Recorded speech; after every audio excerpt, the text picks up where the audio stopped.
Team Maria Wimar School Mara Nendo mawuok e county ma Migori kod mar nyiri ma Sinaga mawuok e county ma Siaya emong'ado tiko mar dhi chung'ne gwenge ma Nyanza e tuke mag adhula mag sekondari madundo mibiro bagi e county ma Kakamega giko dweni.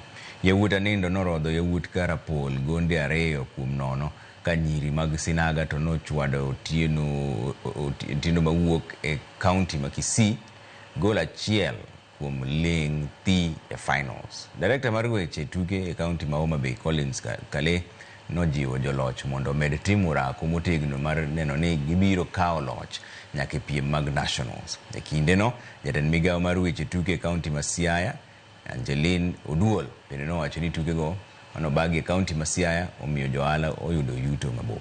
Moma represent Nyanza region national. I don't know gini Nyanza region is the hotbed. Is the apane netal kama talent tema bumani Kenya ka ng'eny ne wuoke. Koro ka expect ni team wuoka nyalo bedo gi problem e national level. Adier waneno ka jomobiro welo mobiro okelonwa gik mabeyo kendo waneno ka biashara dhi maber, udi mek nindo, jiobuk, otende ji chiemo.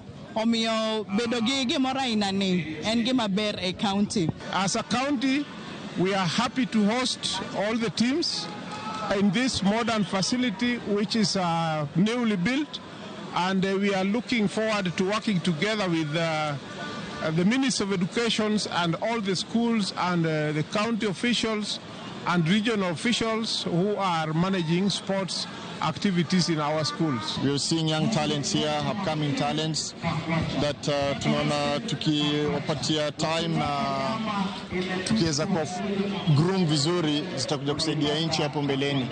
So sina mengi, ningependa tu kuish wale ambao wana proceed, wale ambao wata qualify kwenda nationals, all the best.